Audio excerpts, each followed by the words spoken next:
It's all about the questions, where learning to ask the right questions can help you achieve lifelong success. Now, Ask All the Right Questions is award-winning author, international speaker, and business strategist. Good morning, afternoon, and evening, everyone. Welcome to this week's show. I, as always, am excited on in the world today, and this is my moment to make a difference, listeners. And I've gotten some amazing feedback from so many of you, how much it has shifted you and helped you ask different questions. And I hope today is going to be no different. But this is a little tougher topic that we're going to be talking about today. My friend Stanford Erickson had suggested, knowing my passion for studying World War II and about the Holocaust, and with everything that's been going on in the world, I'm so glad that Stanford had suggested that I have my next guest, who happens to live locally here in Vero Beach, on the show. His name is Kurt Wallach, and he's written multiple books. He's also one of the founders of the Holocaust Memorial Museum in Washington, D.C. And the reason I really, really, really wanted to have him on the show today has to do a lot with Holocaust deniers. And recently, Mark Zuckerberg says Facebook won't remove Holocaust denial content. And this is what he said. He said, "I'm Jewish, and there's a set of people who deny that the Holocaust happened. I find it deeply offensive, but at the end of the day, I don't believe that our platform should take that down, because I think there are things that different people get wrong. I don't think that they're intentionally getting it wrong." And, you know, I grew up in the Bronx, New York, and Yonkers, New York, and you couldn't turn around without seeing somebody in my neighborhood with a tattoo on their arm, which meant that they had survived one of the horrible termination camps. You know, we call them concentration camps, but they were really termination camps. And my guest today survived the Holocaust. He made it out.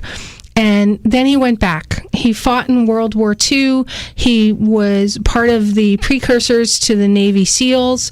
He fought in Okinawa. And then he went back and went to the camps. He is a witness to the horrors. And I just think it's so important for us to understand the world. And this is something, growing up, one of the only Catholic people in my entire neighborhood. We had the Hanukkah bush growing up. It's just an important thing that we need to keep in touch with, our past, and not forget it. And there's so much of it still going on in the world today. Other groups of people being killed, whether they're Jewish or otherwise, the Rwandan crisis, all of that. So, Kurt, welcome to the show today. I'm so grateful that you could be here and that you've written these two books, Murder Beyond Madness and The Killing of the Jews. Thank you. You know, I read Murder Beyond Madness. I did not read The Killing of the Jews, and I understand The Killing of the Jews was the first book? That's correct. Now, these are 700-page books. Yes, they're both. The Murder Beyond Madness is about 770 pages. The Killing of the Jews is a little bit under 700. They're both very, very detailed. The Murder Beyond Madness, of course, more so, and it is today possibly the last word in Holocaust, and is so recognized by organizations such as the Holocaust Memorial Museum in Washington. Now, how old were you when you and your immediate family, you and your two siblings and your mom and dad, you made it out because your family was was on a hit list? Well, we stayed in Holland until I was almost 11.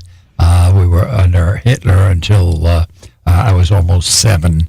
I was in school, had gone through the kindergarten and through the first grade, and suffered quite a bit, almost daily beatings by the kids and many times by the teacher. What do you think it is about, and I know this is kind of maybe a different kind of question, but why do you think so many people hate Jewish people? I don't understand it. Well, this goes back thousands of years. I mean, hating the Jews is one of the greatest sports that mankind has ever partaken. It seems to be that we need a scapegoat. We need to vent our hatreds Why that is, I don't know, but the target of the hatreds have been the Jews for hundreds of years, maybe thousands of years. They're good people. They're hardworking people. They're not criminally inclined. They lend very much to society, and there may be a certain amount of jealousy. I'm not sure of that, but surely they are to be admired for what they do, but they're hated for it. Yeah, I've just never understood it because my parents always brought me up to be tolerant Yes. of everybody and every faith, and to understand everybody's faith.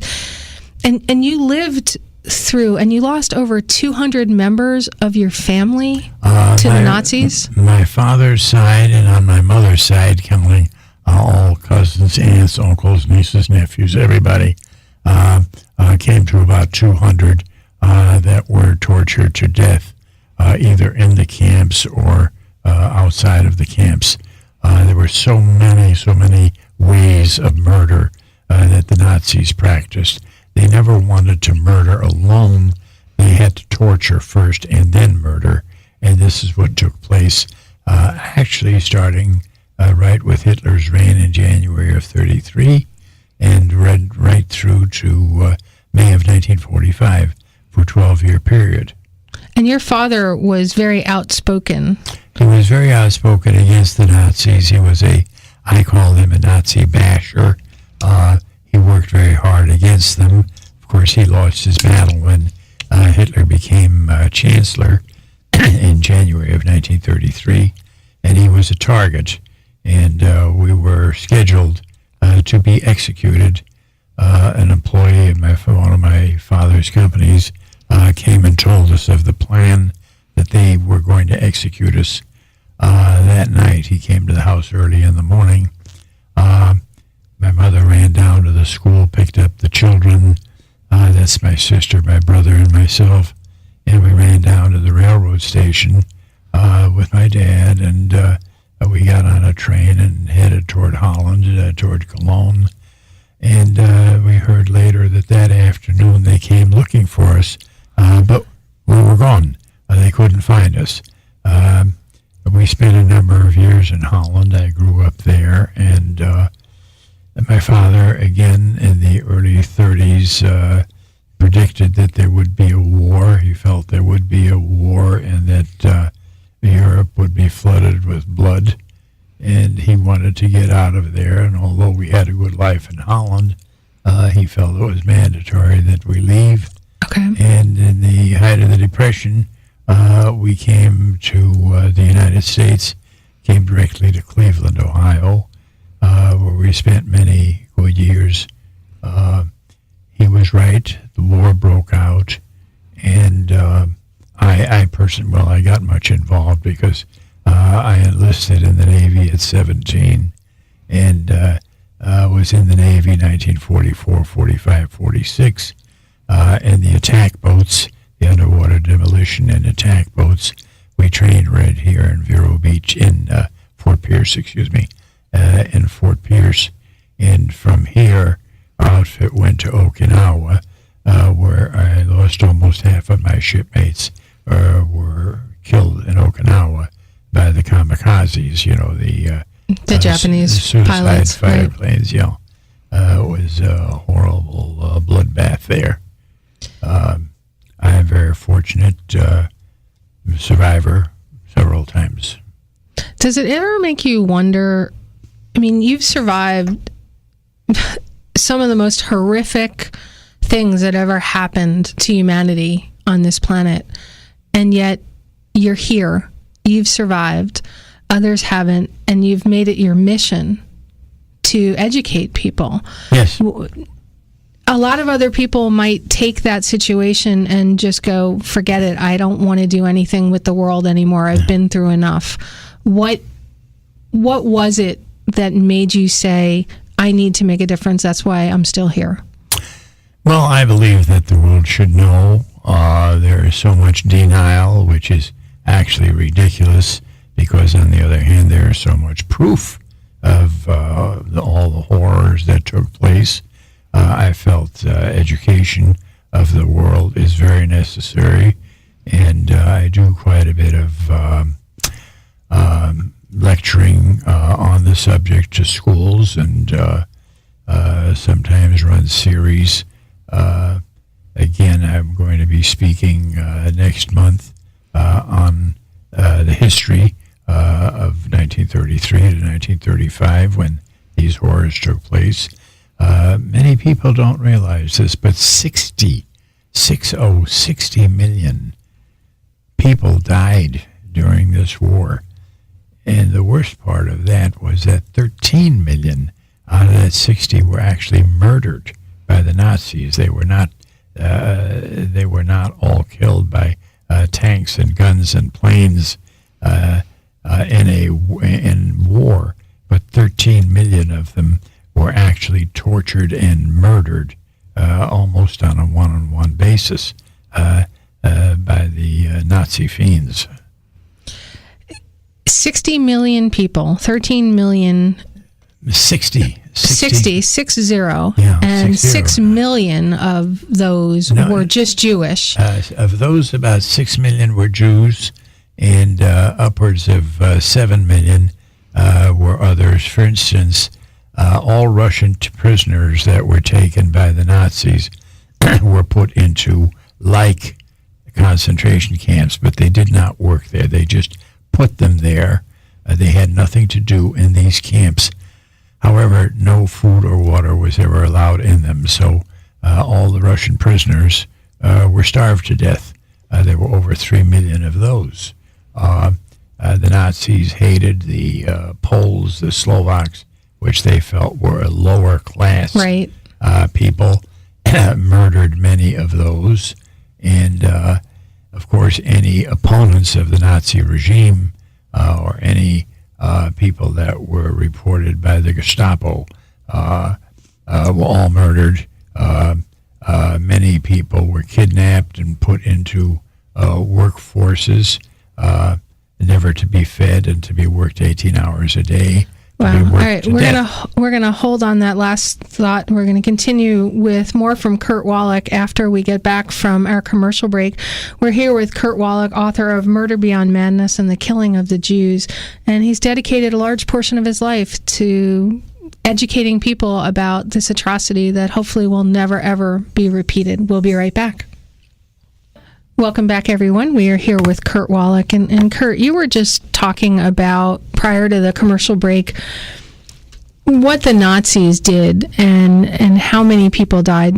60 million people died during World War II, 13 million directly at the hands of the Nazis. One of the things that has always bothered me, fascinated me by some of the events of World War II that have really started coming out more, and you speak about it a bit in your book, Murder Beyond Madness, was how pleas were made to other governments to let the Jews come in, that the Nazis were like, just get them out of our country, we don't want them, get them out at one point. But no country was willing to take them in. I don't understand it. I think the basis of that may be anti-Semitism. The United States did not allow anybody in. In 1938, there was the Avion Conference, Avion in Spain and France, where 32 countries were invited to a conference, the basis for which was for these countries to tell the conference how many of these people they would be willing to save. And only it was Costa Rica was actually the only company, the only country that came through, and they also wound up not taking the Jews. None of them wanted them. I think anti-Semitism had a great deal to do with this, particularly in the United States. Now, many people think of Franklin Delano Roosevelt as a friend of the Jews, and he gave that image. But many times he was responsible for some of the horrors that happened to them.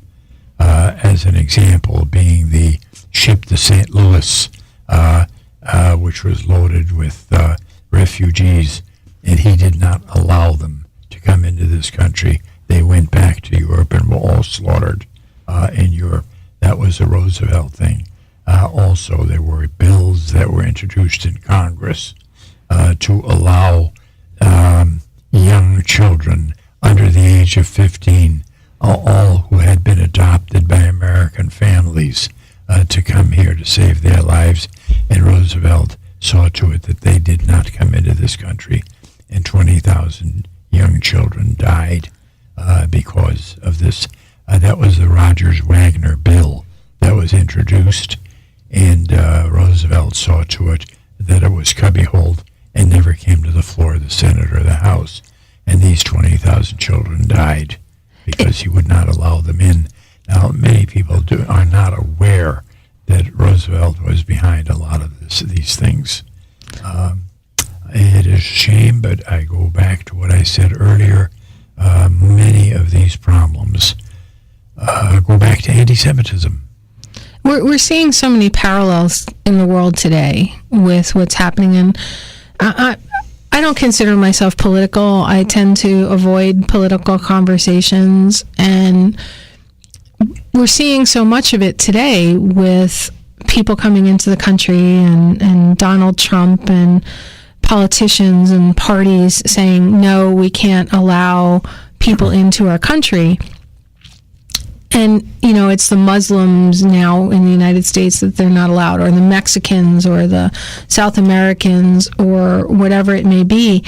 And is it because they're different, or because we're afraid that we'll lose our own culture? Well, there is a difference today, I believe, because of the drug trade that is coming into this country. We have a drug epidemic in this country today, and it is traced directly to the cartels from Mexico, that the Mexicans having come in and brought billions and billions of dollars worth of drugs, which has been distributed throughout the United States.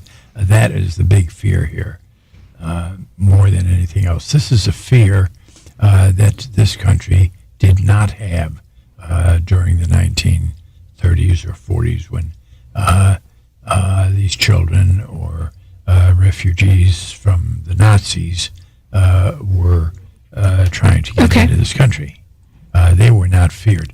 They were feared only insofar as they represented a workforce, and that they might take American jobs. Gotcha. And that may have had something to do with it, but I go back to the basis of it, which I truly believe was anti-Semitism. Which, that's... It's a tough one, isn't it? It just, I have such a hard time wrapping my head around it. Yeah. Maybe I'm naive, but I was always raised to believe that we're all God's children, and one person is no different than another. It's your heart that matters, and it shouldn't matter what religion you practice. You just need to live by God's word. And well, for instance, I was talking about the Rogers-Wagner bill. This was a bill that was to be introduced. There were 10,000 children under the age of, I believe, 14 that were adopted by American families when they could come into this country. There were supposed to be 10,000 or 20,000 each year for 2 years. This was blocked. It was not allowed to come to the Senate floor or to the House of Representatives floor, and these children were all murdered by the Nazis because we refused to let them in. They represented a threat to nobody. They were not a workforce, and certainly 6, 8, 10, 12-year-old children could not be a threat to anyone. Right.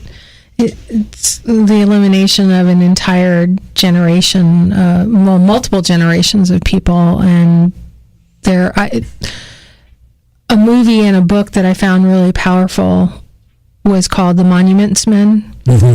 And I think as a build with your book, it talks about this whole destroying of not only the people, but everything about them so that they can be erased from history, which is so frightening to me that we allow something that can erase part of our history, whether we like it or not. It is what it was, and we need to learn from it and move forward from it. And we're going to go into the national news right now. When we come back, we're going to speak more with Kurt Wallach, author of Murder Beyond Madness, The Killing of the Jews, Holocaust survivor, and one of only 20 people still left in the United States today that served in World War II and survived the Holocaust. We'll be right back with Kurt Wallach. Welcome back, everyone. If you're just joining us live on iHeartRadio, welcome. I am here with Kurt Wallach, author of Murder Beyond Madness and The Killing of the Jews. If you are listening on the podcast, it was instantaneous, and we're just going to keep continuing the conversation. But if you're just joining us, I'm sitting here with Kurt Wallach, who happens to live here in Vero Beach, and you're 92 now. I'm 92. You're 92, right? He is one of 20 remaining people in the U.S. that survived the Holocaust. His family managed to escape. And he also fought in World War II in Okinawa. And there's only 20 people left in the United States that can say that. And I think it's so important that we don't forget our past, that we learn from our past, that we don't erase the mistakes that we made. We learn from them and we grow from them.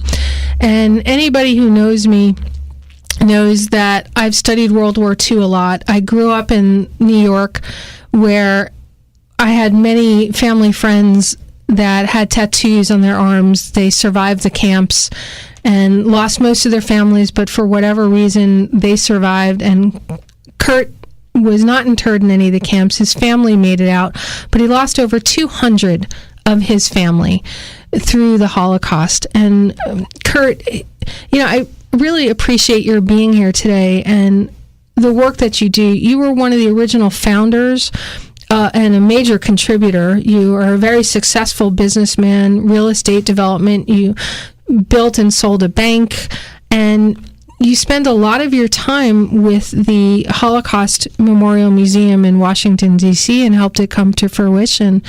Why is it so important that we don't forget? Well, I think education and letting the world know what occurred is extremely important, lest it happen again. It can. There's no question that it can, and I think it's up to all of us to see to it that it doesn't. And education is the tool. I mean, I think we're seeing it in the modern world as we know it. The Rwandans and in Africa. Yes. You see a lot of these genocides because they're slightly different. Myanmar. There's a whole subset of their culture that they just want to erase and say that they're not part of Myanmar's culture. Why don't we get it? Why don't we remember and get it? Well, somehow we don't seem to, do we? No. It's something I struggle with. And I know we don't have an answer today, but my goal for doing this episode was to at least do a little part on my end, which is why it was so important to me to do this. Was I needed to make a stand for something, and this is something I could do. Yeah. So once again, I thank you for being here. You mentioned earlier about the ship, the St. Louis. Yes. With a boatload of Jewish refugees. Yes. They had spent all of their money that they had to get on this boat, understanding that they were going to be allowed into the country, and then they were turned away. Is that correct? Well, what happened was that the German government allowed 937 people to buy tickets on the Hamburg line ship St. Louis, which would go to Cuba, would go to Havana, Cuba, and these 937 people would be let off there and thus escape execution by the Nazis. Okay. Now, in order to get a ticket on the St. Louis, people gave their life savings. It was not just the purchase of a ticket. There was a lot of money involved. They checked the background of people to see what they had. If they had enough, they could get onto the St. Louis. And millions of marks were taken in order to get onto St. Louis, which would save their lives. So they were allowed out, but only destitute by the time they did it. Okay. So they got on the ship and they sailed toward Havana. When they got to Havana, they were turned down by the Cuban government. They would not allow them to disembark there. What the Cubans were doing were trying to extort more money from families in America. If there was enough money donated for a passenger, that passenger would be allowed off the ship, but only if the Cuban government were paid X amount of money. Wow. Okay. Yeah. Insult after insult. Yeah. Well, it was extortion, but it did not happen. So they could not disembark in Havana, and the ship took off and went north, parallel with the coast of the United States, trying at all times to land in a port in the United States to have these people disembark. The government saw to it that they could not disembark. They were not allowed. It was federal, came from Washington. They were not to disembark in the United States, and eventually the ship had to turn around and went back to Europe. Some got off in Belgium, a few got off in England, but the majority, the great majority, were wound up in Nazi hands, even the ones that got off in Belgium, and I think some in France eventually. Right, because the Nazis controlled those countries. They took them over. Yeah, they were all murdered, except I think it was about 180 some that got off in England. Now, they survived the war, but the rest of them were taken by the Nazis and killed because we would not allow them into this country. And there's much belief that Roosevelt was behind this, that he would not allow them into this country. Well, I believe that our presidents have a lot of power, but I also believe that they're not in a silo. Yeah. So that there's other factors in the government. You know, the president is our head, but I don't think he was acting alone. My opinion. Do you disagree that he was acting alone? No, I think you're right. There's just so much hatred in this world then and today. It's hard to understand, but it is what it is. Yeah. We see it today as we saw it then. The 60 million was the worst catastrophe that this world has ever experienced. The other side to World War II, which you fought at Okinawa. You were a former Navy SEAL before they were Navy SEALs, the underwater demolition teams. The Japanese people as well in this country, we created our own internment camps. Yes, we did.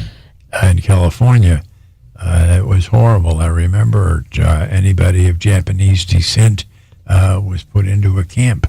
They lost everything, and they were not mistreated in the camp, but they were taken out of their daily routine, lost their homes, lost their businesses, and were confined for the duration of the war. Now, they weren't mistreated to the levels of what happened to the Jewish people or the non-Jewish people that went into these camps in Germany and in Poland and in other places, but the internment camps in the United States were not nice places either. There was a great difference. I mean, we had no intention whatsoever of hurting these people. Right. I mean, we fed them, we housed them, and we gave them a life within the camps, you know.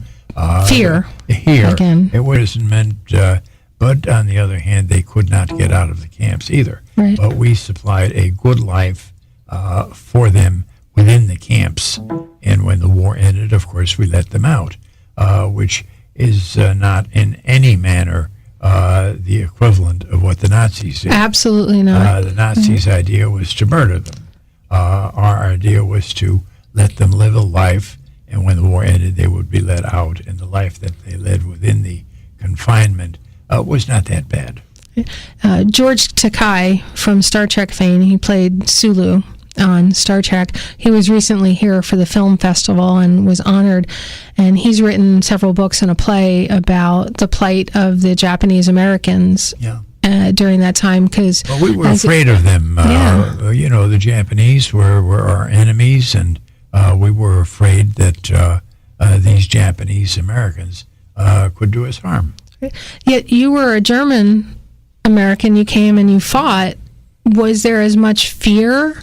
And you know what? We're going to take that into the next segment. Hold on, because we're about to go into another commercial break, and I don't want us to get cut off. Okay. So we're going to go into our last commercial break, and we'll be back more from Kurt Wallach. Okay. All right, Kurt, you were just sharing a story of when you were incarcerated at 15 because you were a German in America. Yes. Can you share that for everybody? Because it was you and I talking while we were in the commercials. Yes. Well, what happened, my experience was not a good one. I was 15 years old, and with my dad, we went to Canada to visit a factory that my uncle had. I believe it was Toronto. And we went through the plant, and on the way back to the United States, we were stopped on the bridge, the border between the U.S. and Canada, and we were asked for citizenship papers. My dad had already gotten his papers. My mother had not. I was 15, and my dad said, well, this is my son. And they said, well, that doesn't make him an American citizen. He's not an American citizen. He is of German birth, and he is an enemy alien. And they took me in as an enemy alien, a 15-year-old kid. I mean, you're talking about people being afraid here of foreign citizenry. They took me in, and for 3 days I was incarcerated as an enemy alien. And with some pull, my uncle was able to get me out after 3 days in jail as an enemy alien who had crossed the border into the United States.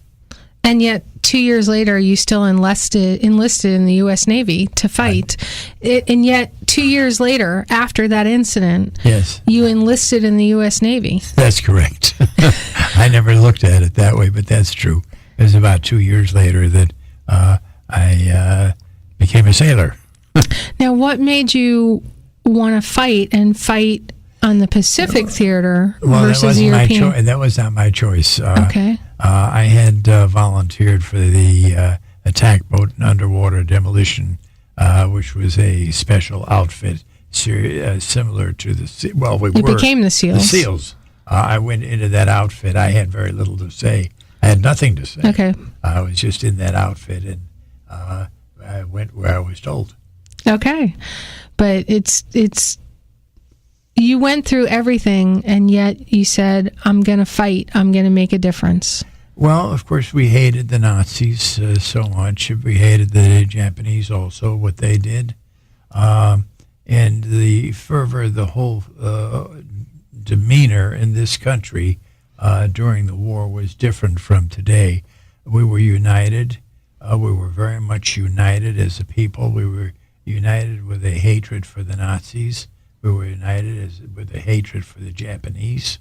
And it was a different scenario from what you see today in our culture. Yeah, there's not a lot of unity. It's all about divisiveness. No, today the politicians fight with each other. Yeah, I struggle. I struggle with the whole concept, and I wonder where our world is going. Where do you think our world is going? I don't know. I don't think many people do know. We can all take our guess. I don't know. I believe that we are moving to the left much too fast. The movement today in politics, as I see it, and my voice counts for nothing, but my own view is that we're moving to the left much too fast. You've been in business a really long time. You've I mean, I've said that you're 92 years old. You've built incredibly successful businesses, a real estate empire, so to speak, here, and yet you do so much to teach with the Memorial Museum. You teach at colleges as well, just to educate people. Speaking to my listeners out there right now, is there a lesson that you would hope? Is there a lesson that you would hope people would get from what we talked about today to make a change? My donation is very tiny and minimal, almost non-existent. But the very little that I can educate with and teach is something that I am very happy to do. It is very necessary. I wish there were more people out there educating the public to where we are today. They're not really as involved as they might want to be. Why do you think people don't want to get involved? I mean, it's sort of what happened again during the whole World War II thing. It's just, I don't want to see it. We're too busy in our daily lives, We're a monetary motivated society, and our culture is really not such as to get involved in such big things as we're discussing.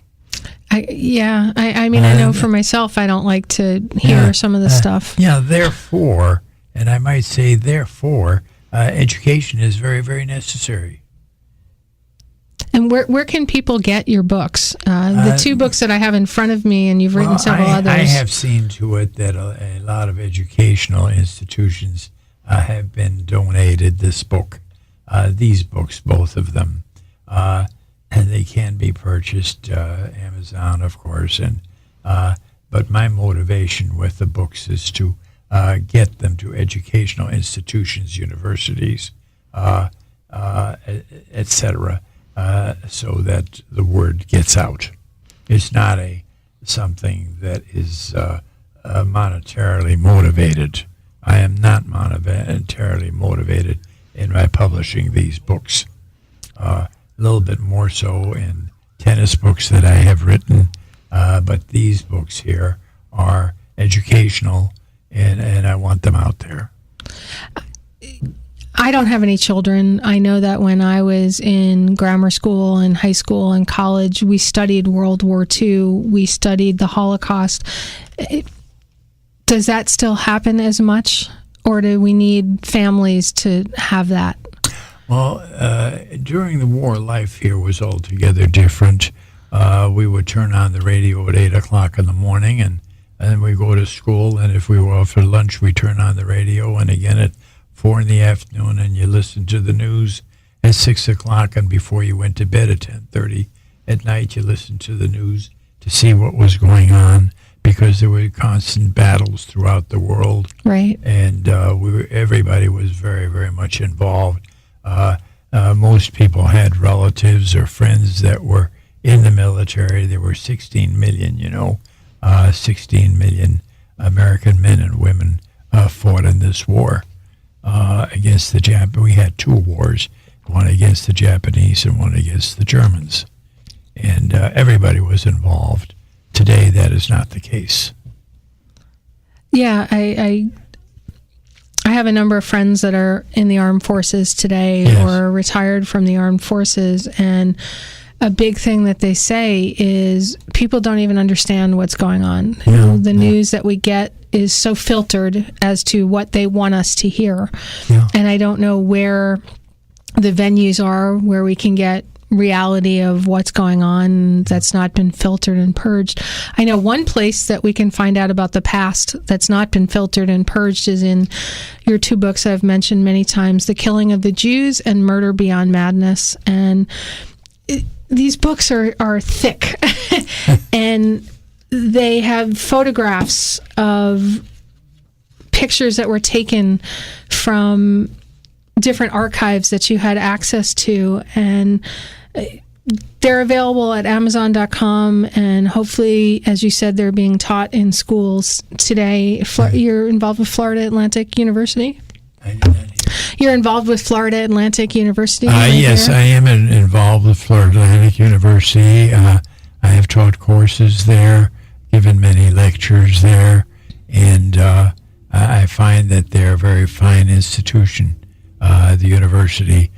They are doing a great job on teaching that era of the 1930s and 40s. Okay. If somebody who's listening to the show wanted to reach out to you to get more information, or perhaps have you speak somewhere, how do they reach out to you, Kurt? Well, they can reach me. I can be reached at my main office in Vero Beach.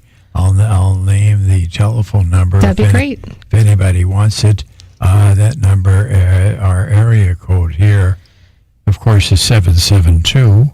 The telephone number is 567-8500. Say that one more time. 772? 772-567-8500. I am available to give lectures if there is a large enough audience.